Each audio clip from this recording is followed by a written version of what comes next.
இப்போ நீங்கள் பார்த்தீங்கன்னா லாபத்தில் குரு வருதுனாலே கன்னிராசிக்காரங்களுக்கு கல்யாணம் ஆகலைன்னா கல்யாணம் ஆயிடும். இவங்க பிள்ளைகளுக்கோ பேரப்பிள்ளைகளுக்கோ குடும்பத்தில் யாருக்கோ சுப செய்திகள் கூடி வரும், சுப நிகழ்ச்சிகளில் பங்கெடுப்பாங்க.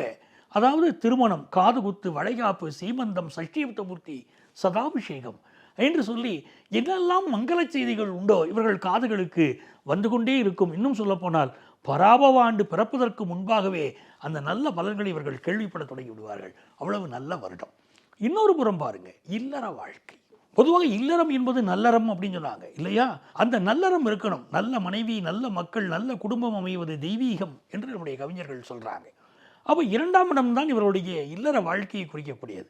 அந்த 2ஆம் இடத்திற்கு அதிபதியான சுக்கிரன் 8ஆம் இடத்தில் இருக்கிறார். புதன் பகவான் ராசிக்கு அதிபதி புதன் பகவான் 7ஆம் இடத்திலே செவ்வாயோடு இணைந்து சனியோடு இணைந்து இருக்கிறார். ஆகவே திருமண வாழ்க்கையிலே யார் விட்டு கொடுத்து செல்கிறார்களோ அவர்கள் பாக்கியவான்கள். கன்னிராசிக்காரர்கள் இந்த உண்மையை ரகசியத்தை புரிஞ்சுக்கிடணும்.